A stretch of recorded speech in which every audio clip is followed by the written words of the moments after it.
पीड़ित परिवार ने रो रो कर मीडिया के समक्ष अपने पिता के लिए लगाई इंसाफ की गुहार। मुजफ्फरनगर के रुड़की रोड स्थित मिर्च मसाला रेस्टोरेंट में इरफान अहमद के परिवार ने प्रेस कॉन्फ्रेंस करते हुए न्याय की गुहार लगाई है, जिसमें पीड़ित के बच्चों ने अपने पिता पर लगे झूठे मुकदमों को फर्जी बताकर मीडिया के समक्ष इंसाफ की मांग की है। पीड़ित की बेटी कौसर अलवी ने मीडिया के सामने अपना दर्द बयां करते हुए बताया कि गांव के कुछ दबंग लोगों ने उसके पिता इरफान अहमद पर मुजफ्फरनगर में झूठा मुकदमा दर्ज किया हुआ है, जबकि जिस मामले में मुकदमा दर्ज हुआ है उस मामले में उसके पिता का कोई लेना देना नहीं है। कौसर अलवी ने बताया कि उसके पिता पर जिला सहारनपुर की तहसील नुक्कड़ में एक बेनामे को लेकर झूठा मुकदमा दर्ज किया हुआ है। जब बेनामा सहारनपुर में हुआ है तो फिर मुकदमा मुजफ्फरनगर में क्यों दर्ज कराया गया। कौसर अलवी ने कहा, गांव के कुछ दबंगों द्वारा उसके पिता को फंसाया जा रहा है, जबकि जिस समय यह बेनामा हुआ उस समय उसके पापा बहुत बीमार थे और घर पर ही थे, जिसके सबूत उनके पास है। कौसर अलवी ने कहा, उसके पिता कभी नुक्कड़ तहसील में गए ही नहीं और जब गए ही नहीं तो बेनामा कैसे हुआ। कौसर अलवी ने कहा कि गांव के कुछ दबंग पिछले सभासद के चुनावों को लेकर उसके पिता के साथ रंजिश रखे हुए थे, जिसका उन्हें पता नहीं था और वह व्यक्ति हमारे पिता से यह कहकर घुल मिल रहे थे कि चुनाव गया, अब कोई मनमुटाव नहीं है, लेकिन उन्होंने मेरे पिता को फंसाने के लिए षड्यंत्र रच रखा था, जिसके चलते उन्होंने मेरे पिता को जरूरत पड़ने पर कर्ज दिलवाया और हमारे घर के पेपर गिरवी रख दिए। इसके बाद से मेरे पिता बराबर ब्याज देते रहे, लेकिन इन लोगों ने हमें मजबूर करके उस मकान को भी बिकवा दिया। कौसर अलवी ने कहा कि अब वह और उसका परिवार गांव से बाहर रह रहे हैं, क्योंकि उन्हें अपनी जान का भी खतरा बना हुआ है।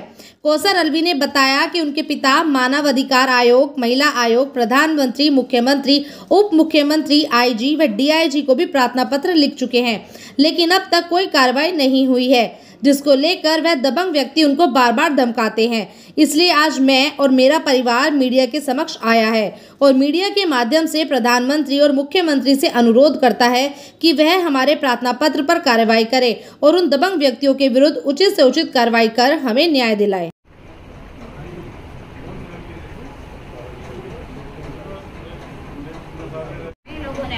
अब हम मीडिया के सामने अपने पापा के पक्ष रख रहे हैं कि हमें इंसाफ चाहिए, हमें इंसाफ जरूर, हमें उम्मीद है कि हमें इंसाफ जरूर मिलेगा। अगर हमारी सुनवाई नहीं हुई तो हम हड़ताल पर बैठेंगे, मुजफ्फरनगर में नहीं तो हम दिल्ली में जाकर हड़ताल पर बैठेंगे। हमारी सुनवाई जरूर होनी चाहिए। धन्यवाद। सीओ साहब के राकेश शर्मा नाम के स्टेनो है, वहाँ पर वो है, ये राकेश शर्मा स्टेनो है सीओ साहब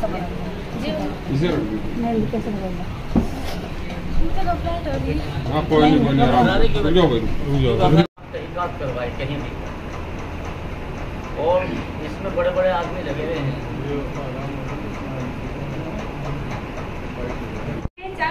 क्या कमेंट की, दुआ किससे मांग रहे हो, दुआ किसके लिए मांगे, आपके लिए? आप तो अल्लाह को मानते ही नहीं। पापा को ऐसे कमेंट करते थे, पापा को धमकी देते थे। ये लोग बहुत ज्यादा खतरनाक है, ये किसी को भी रहने नहीं देते हैं। ये इन्होंने तो हमारा पूरा घर खराब कर दिया, हमें घर से बेघर कर दिया है, हमारी रोजी भी खराब कर दी इन्होंने, हमारी रोजी भी बरकत थी वो भी खराब कर दिया, हमारा रोजगार खराब कर दिया पूरा। उन्होंने जब धोखे से बेनामा करवाया, उनसे वो बेनामा ये आपने लिखा है ना इसमें कि एविडेंस भी है आपके पास कि वो किस समय घर पे थे? जी नहीं घर पे नहीं, इस बात का सबूत है। ये मेरे पापा बीमार थे, बात नहीं भैया, वे बहुत बीमार थे। नहीं वे उस टाइम बीमार थे जो उन्होंने बेनामा करवाया, धोखे से जाकर नुकुट में वे नहीं थे। देखो उस दिन पापा घर पे थे, बीमार हमारे जानने वाले ही हैं, ये मेरे ताजी हैं, वो तो बड़े ताजी है मेरे, और ये मेरे जानने वाले हैं हमारे।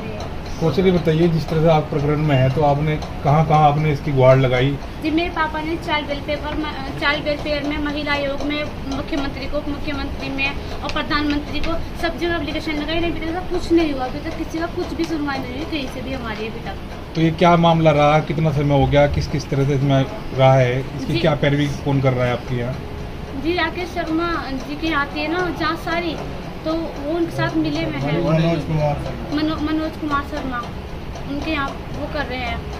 तो इस तरह के प्रकरण में आप क्या चाहते हैं? जी बस हम तो इंसाफ चाहते हैं, कौन मिले हुए हैं? सही जांच चाहते हैं अच्छी तरह। जी कौन मिले हुए हैं? इब्राहिम प्रॉपर्टी के नाम से ग्रुप बनाया अपना, और इन्होंने इकराम जो ये इकराम पीर वाली गली है, ये इनके ग्रुप में ज्वाइन कर रखा है इन्होंने।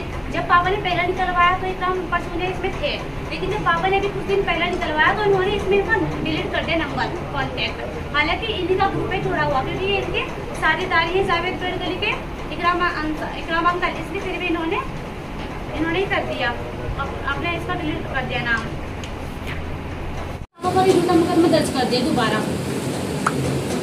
इन्होंने हमारे घर पर आदमी को भिजवाया, हमारी दुकान पे आदमी को भिजवाया, हमें धमकाया। इस वजह से अपने घर छोड़ने पर मजबूर होना पड़ा हमें, अपना घर छोड़ने पर। इन्होंने ये कम से कम लगभग 5 साल से मेरे पापा से दुश्मनी रख रहे थे। जी मुनीर आलम में सभासद चुनाव हुए थे 5 साल पहले, तो उसमें मेरे पापा तो सचिन यादव को सपोर्ट कर रहे थे, और जो मुनीर आलम में उनका जो ग्रुप है वो राजेंद्र को सपोर्ट कर रहे थे। तो मेरे पापा ने जिनको सपोर्ट किया वो जीत गए, तो उन्होंने कहा कि मुनीर आलम ने कहा इसका अंजाम बहुत बुरा होगा, तुम हमारे यहाँ पर आए, तुम हमारे सामने आए, इसका अंजाम बहुत बुरा होगा। फिर उन्होंने कुछ दिन बाद कहने लगे कि ये तो चलो गिले शिकवे दूर कर लो, जो हो गया सो हो गया।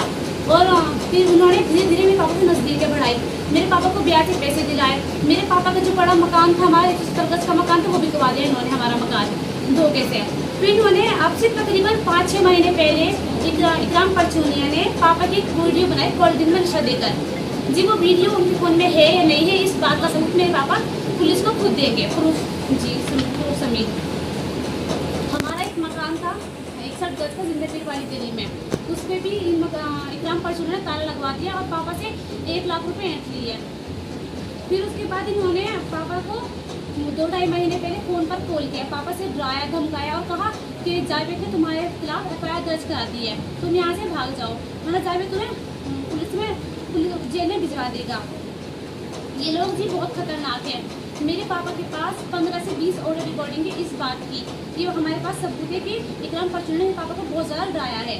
फिर उसके बाद ये कहने लगे कि यहाँ पर खून की नदियाँ बहा देंगे, यहाँ पर अगर किसी ने कॉलोनी का साथ दिया तो उसको जिले में क्या, मोहल्ले में क्या, जिले में ही रहने देंगे। फिर उन्होंने कहा कि अगर इरफान को किसी ने पक्ष लिया तो उसका अंजाम बहुत बुरा होगा। हमारा भविष्य पूरा अंधकार में हो चुका है। आप बताइए कि हम किस तरह अपनी पढ़ाई को कंप्लीट करें, हालांकि बच्चों का भविष्य पढ़ाई से होता है। मेरे पापा ने 50 साल की उम्र में आज तक किसी से कोई फ्रॉड नहीं किया है, कुछ भी फ्रॉड नहीं किया है, और फिर भी मेरे पापा पर ही मुकदमा दर्ज करा दिया है।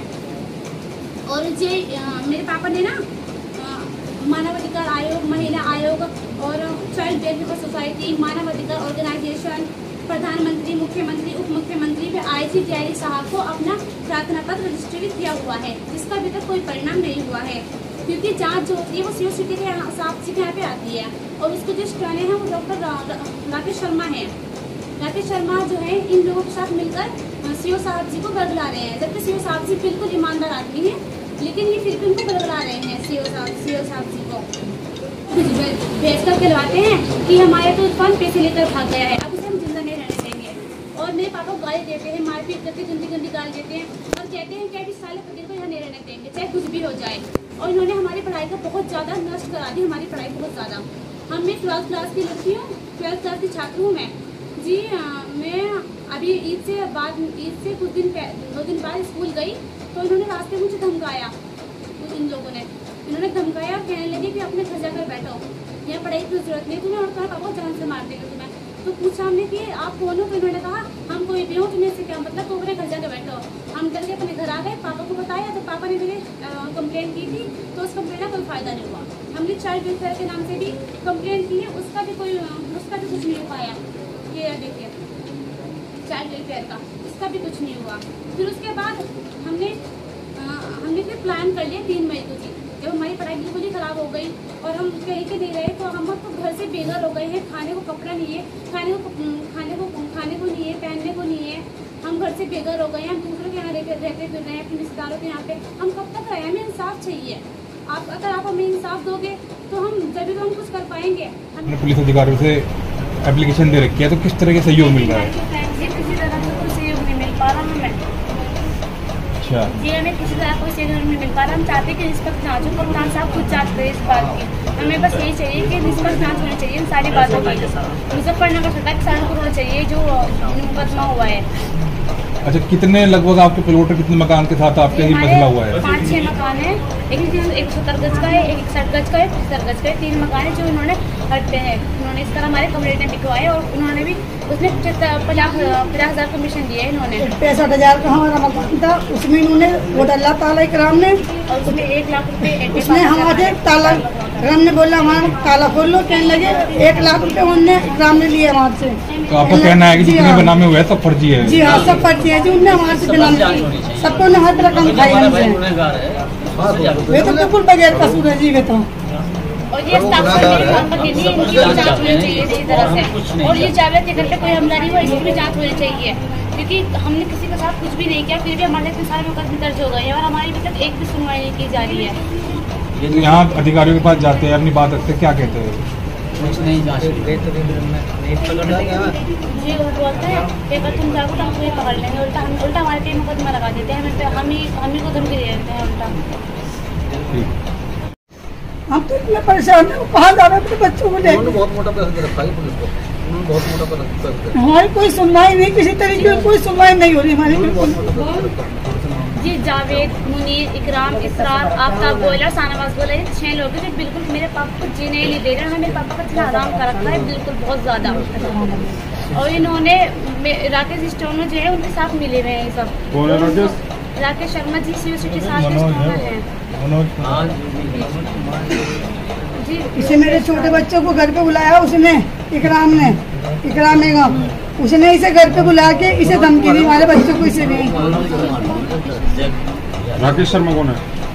वे जी शिव साहब के स्टेनो हैं जी। ये है मामला ये है जी, मेरा भाई नाजायज़ फंसा हुआ है उसमें, और ये मुनीर आलम और ये 5-7 आदमी हैं जो इसको टॉर्चर कर रहे थे और इसके सारे मकान बिकवा दिए। इन्होंने मुझे अब आके बताया जी, इससे पहले मुझे कुछ नहीं पता था। और कभी मेरे भतीजों को मारने की धमकी देते हैं, कभी कुछ करते हैं।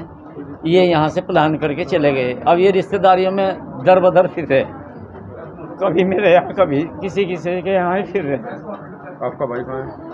वो तो नहीं है ये, वो तो अपना बेचारा खुद अपनी परेशानी में फिर रहा। उन पे कभी व्हाट्सएप पे बात हो जाती है जी। किसने फंसाया उसे, कैसे फंसाया? ये अपने जाल में, ये भी यही काम करता है हमारा भाई।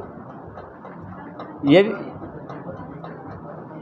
असली तो इनकी खुंदक चल रही थी जब से इलेक्शन हुआ था। इलेक्शन के बारे में वो जीत गया था वहाँ रामलीला टिल्ले पे, तब से इन्हें खुंदक आ रही थी जी। ये मुनीर जो है ये बहुत सातिर आदमी है, और एक ये है जावेद, और एक इकराम परचूनिया। इन्होंने ज़्यादा हलाक किया हुआ है, और इनके पीछे ये गोयला वाले हैं सब, जो बड़े वो है पैमाने पे। कैसे फंसा रहे हैं आपके भाई को? ये ऐसे फंसा रहे जी, कभी पैसे दे के फंसाते हैं, कहना ये मकान है तो कितने का, चल भाई तो इसके पैसे उतार दे, और इसको कभी 50,000 ऐंठ लिए, कभी लाख ऐंठ लिए। ताला तलक के डाल दिया। जब इसने ताला खुलवाया 1 लाख रुपए जब दिए इसने। मतलब इसे टॉर्चर करते हुए आ रहे हैं काफ़ी टाइम से। मुकदमा भी लिखा हुआ आपके भाई के नाम? जी, का मुकदमा है? ये सब फ्रॉड है जी मुकदमा। अगर जो हमारा भाई इसमें कोई वैसा है तो इसे दोषी करार दे के वो कुछ भी करे। ये दोषी नहीं है, इसकी हमारी जांच नहीं हो पा रही। बस जांच में कौन बातें डाल रहा है? जांच में तो यही हैं जो कप्तान के नीचे होते हैं, ये जाने ही नहीं दे रहे जांच। इसमें कुछ लोग मुखबरे भी लगे हुए हैं। कौन कौन? मुखबर तो यहीं के ही हैं, मोहल्ले के ही मुखबर है जी। अब इनका नाम क्या नाम है? ये है बंटी है, और है कितनी। क्या चाहते हैं? हम ये चाहते हैं कि हमारी सुनवाई हो, हमारे भाई पे जो दोषी है वो लगा हुआ है ये हटे, आप इसकी स्पष्ट जांच कराएं। बस हम ये चाहते हैं, हम और कुछ नहीं चाहते।